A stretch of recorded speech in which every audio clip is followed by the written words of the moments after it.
कालचक्र, समय के श्राप और प्रेम की अमर गाथा। भाग 4, जादुई लोक। एपिसोड 80, नरक द्वार पर काल। पिछली कड़ी में ताम्रज्वाला को हराकर नायकों ने अग्निम प्राप्त की, पर अब उनका सबसे अंधकारमय सफर शुरू होता है। नरकलोक, जहां मृत आत्माएं कराहती हैं, पाप जीवित होते हैं और यमेतर, मृत्यु का देवता, समय के न्याय का द्वारपाल है। नायक एक विशाल काले पत्थरों से बने द्वार के सामने खड़े हैं। यह है वितस्ता द्वार, जहां से नरक का मार्ग शुरू होता है। द्वार के ऊपर एक लेख उकेरा है, जो जीवन में भागे वे मृत्यु में भटके, यहां केवल सत्य प्रवेश करता है। सिया धीरे, यह द्वार हमारे कर्मों को जानता है, हम झूठ नहीं बोल सकते। द्वार की मूर्तियां अचानक जीवित हो जाती हैं, छाया रक्षक जो नायकों के पापों को सजीव करके उन्हें अंदर घसीटते हैं। हर नायक को अलग किया जाता है और उसे अपने सबसे गहरे अपराधों का सामना करना पड़ता है। समीर एक बार वैदेही को बचाने के लिए एक निर्दोष को मौत के मुंह में छोड़ आया था। अब वही आत्मा उस पर चिल्लाती है, तू प्रेम का रक्षक नहीं, हत्यारा है।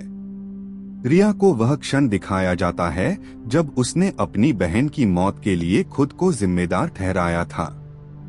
आकाश को बार बार वह दिन दिखता है जब उसने डर से अपने गांव पर हमला रोकने की कोशिश नहीं की थी। सिया को जीवन भर की सभी असफल सर्जरी और मृत्यु फिर से जीनी पड़ती हैं।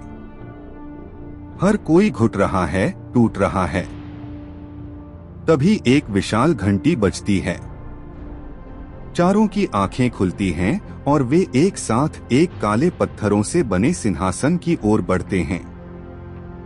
वहां बैठा है यमेतर, एक विशाल अंधकार से बना हुआ देवता, जिसकी आंखों में समय की रेत बहती है। यमेतर गूंजती आवाज में, तुम सबने जीवन में पाप किए, लेकिन उनमें से किसे पछताया? पश्चाताप नहीं, केवल बहाने। इसलिए नरकलोक अब तुम्हारा न्याय करेगा। यमेतर नायकों के चारों ओर कालचक्र घुमा देता है।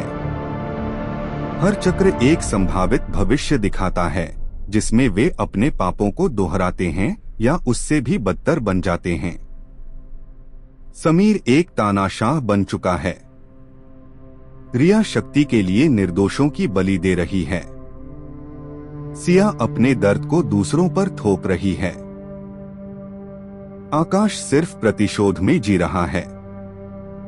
लेकिन तब समीर चीख उठता है, हम वही बनेंगे जो हम चुनेंगे। काल तय नहीं करता, हम करते हैं। उनके आत्मविश्वास, पछतावे और प्रेम की शक्ति से कालचक्र टूटता है। यमेतर मुस्कुराता है, पहली बार। यमेतर, तुमने अपने पापों को समझा और उनसे ऊपर उठे। तुम्हारी आत्मा अभी भी समय के न्याय के योग्य है। वह उन्हें सौंपता है नरकमणि, एक गहरी नीली मणि जो मृत्यु को समझने की शक्ति देती है। यमेतर आवाज गूंजती है, अब तुम मृत्यु से डरते नहीं, बल्कि मृत्यु को समझते हो। आगे बढ़ो, पर याद रखना, समय तुम्हारा ऋणी नहीं, अब उनके पास है।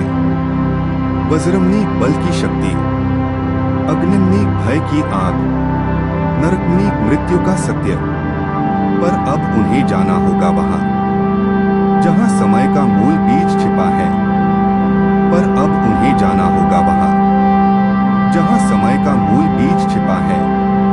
एक स्थान जो कहीं नहीं है, पर हर जगह है। कालपृष्ठ, जहां कालचक्र जन्मा था। अगले एपिसोड में कालपृष्ठ की खोज, जहां सृष्टि से भी पहले की गूंज उन्हें अपने अंतिम उद्देश्य की ओर बुलाती है।